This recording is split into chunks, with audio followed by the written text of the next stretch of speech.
In 1485, a Welsh nobody crossed the English Channel with a borrowed army of 2,000 men. No experience in battle, no right to be king. But on a muddy field in Leicestershire, he killed the King of England, and the crown was pulled from a thorn bush and placed on his head. For the next 118 years, his bloodline would rule England with genius, madness, and spectacular violence. 5 monarchs, 6 beheaded wives, 900 monasteries demolished, 284 people burned alive for their faith. This is the story of a dynasty that changed the world and devoured its own children in the process. Stay until the end, because the youngest person the Tudors ever executed was a 16-year-old girl who was queen for 9 days. Her last words will stay with you. Using AI reconstruction technology, we've brought the palaces, dungeons, and battlefields of Tudor England back to life. This is their story. August the 22nd, 1485, Bosworth Field. Henry Tudor is 28, half Welsh, and has never fought a real battle. Richard III charges directly at him. It almost works, but at the last moment the Stanley brothers switch sides. Richard is dragged from his horse and killed. His crown rolls into a thorn bush. Henry picks it up. The Tudor dynasty begins with stolen metal and borrowed soldiers. He marries Elizabeth of York, uniting the warring houses. The Tudor Rose is born, but peace doesn't come. 2 young princes vanished from the Tower of London 2 years earlier. No one knows if they're alive or dead. That mystery haunts Henry for life. First, a boy named Lambert Simnel, barely 10, is crowned king in Dublin as a false heir. Henry defeats him and makes the boy a kitchen servant. The strangest mercy in English history. But the next pretender is far more dangerous. Perkin Warbeck appears in 1491, claiming to be Prince Richard, the younger of the vanished princes. For 8 years, France, Burgundy, Scotland, and the Holy Roman Emperor all recognize him as the rightful king. When Warbeck is finally captured and tries to escape the tower, Henry executes him, along with the Earl of Warwick, the last male of the York bloodline. A man imprisoned since childhood, guilty of nothing. His blood was the price Spain demanded before sending Catherine of Aragon to marry Henry's son. Henry VII died in 1509. Paranoid, miserly, alone. But the throne was secure, and his son was waiting. 1509. Henry VIII is 17. Tall, athletic, a gifted musician and theologian. The Pope grants him the title Defender of the Faith. No one imagines this golden prince will become the most dangerous king in Christendom. But Henry has one obsession, a male heir. His wife Catherine of Aragon endures 6 pregnancies. Only 1 child survives, a girl named Mary. Henry becomes convinced the marriage is cursed. Then Anne Boleyn arrives at court, educated in France, magnetic. She refuses to become his mistress.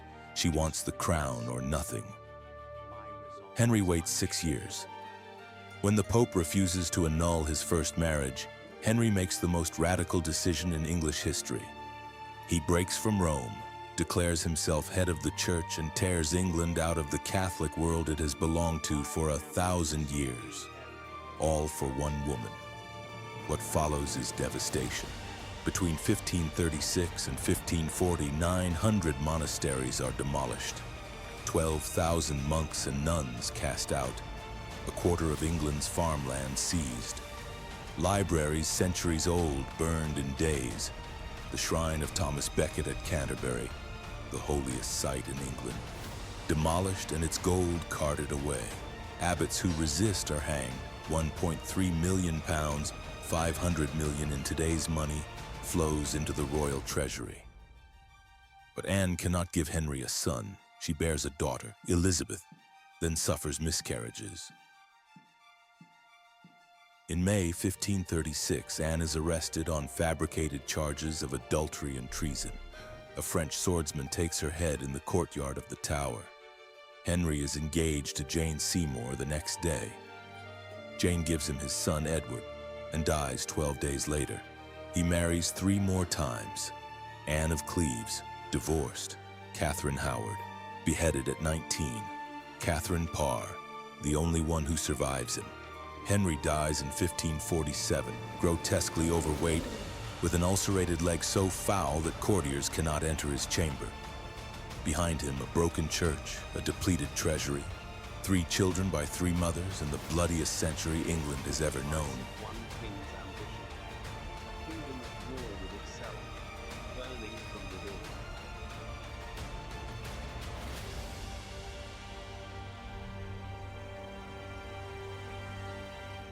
Edward VI is 9 years old when he becomes king.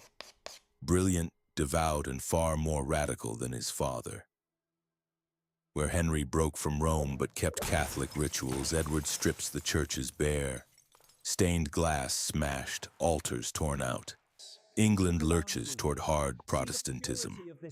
But Edward's body is failing. By 1553, he is coughing blood. His heir is his half-sister Mary, a devout Catholic who will undo everything. The Duke of Northumberland whispers a solution. Bypass Mary. Name your cousin Lady Jane Grey instead. Jane Grey is 16 years old. She speaks Latin, Greek, Hebrew, French, and Italian. She would rather read Plato than attend court. She does not want to be queen. Her own father beats her until she agrees to marry Northumberland's son. She is a pawn in a game played by powerful men. On the 10th of July, 1553, Jane is brought to the Tower of London and proclaimed Queen of England. She reportedly weeps when she hears the news. It lasts 9 days. The country rallies behind Mary. The Privy Council switches sides overnight. Jane's own father walks into her room and tells her to remove her royal robes. Her reply, "I much more willingly put them off than I put them on." Mary initially spares Jane's life. But when Jane's father joins a failed rebellion months later, Mary signs the death warrant.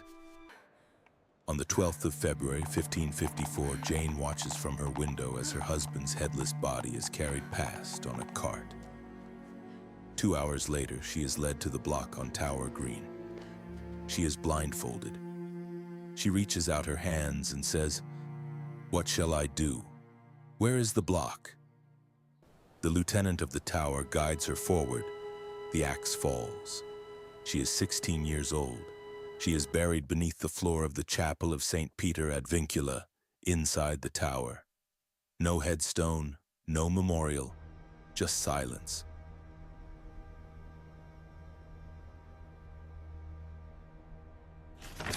Mary takes the throne at 37. She has spent half her life humiliated, declared illegitimate by her own father, separated from her mother, watched as her father destroyed the faith she loved. Now she has power, and she wants revenge.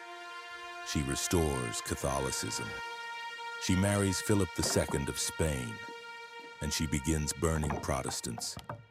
Between 1555 and 1558, 284 people are burned alive at the stake.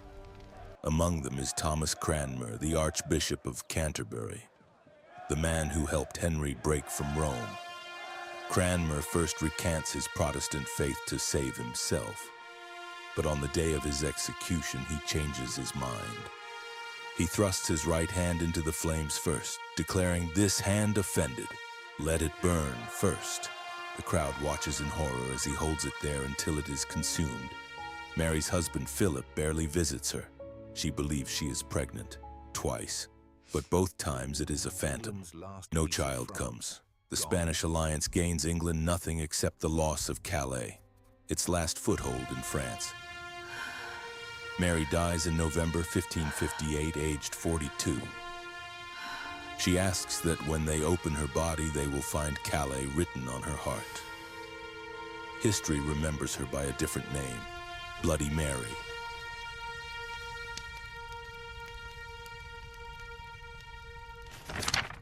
Elizabeth is Anne Boleyn's daughter. Her mother was beheaded when she was 2. Her father declared her illegitimate. Her sister locked her in the Tower. By 25, she has survived more plots against her life than most people can count.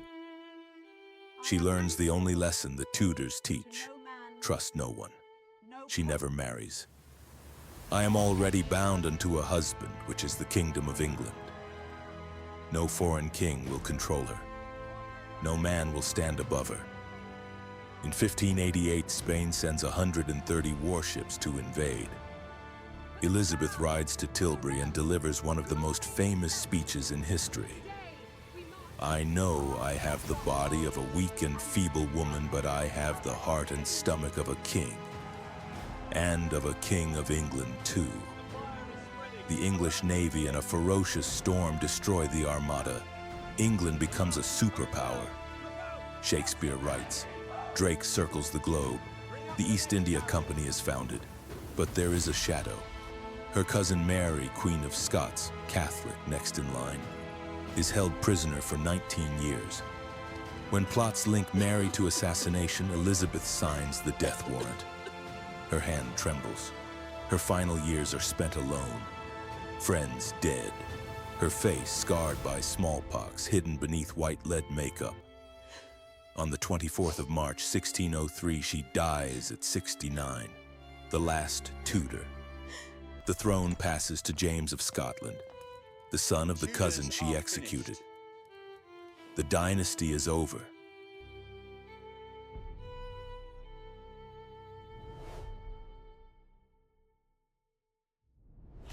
5 monarchs, 118 years. From a muddy battlefield to the grandest court in Europe, the Tudors took a broken medieval kingdom and turned it into a nation.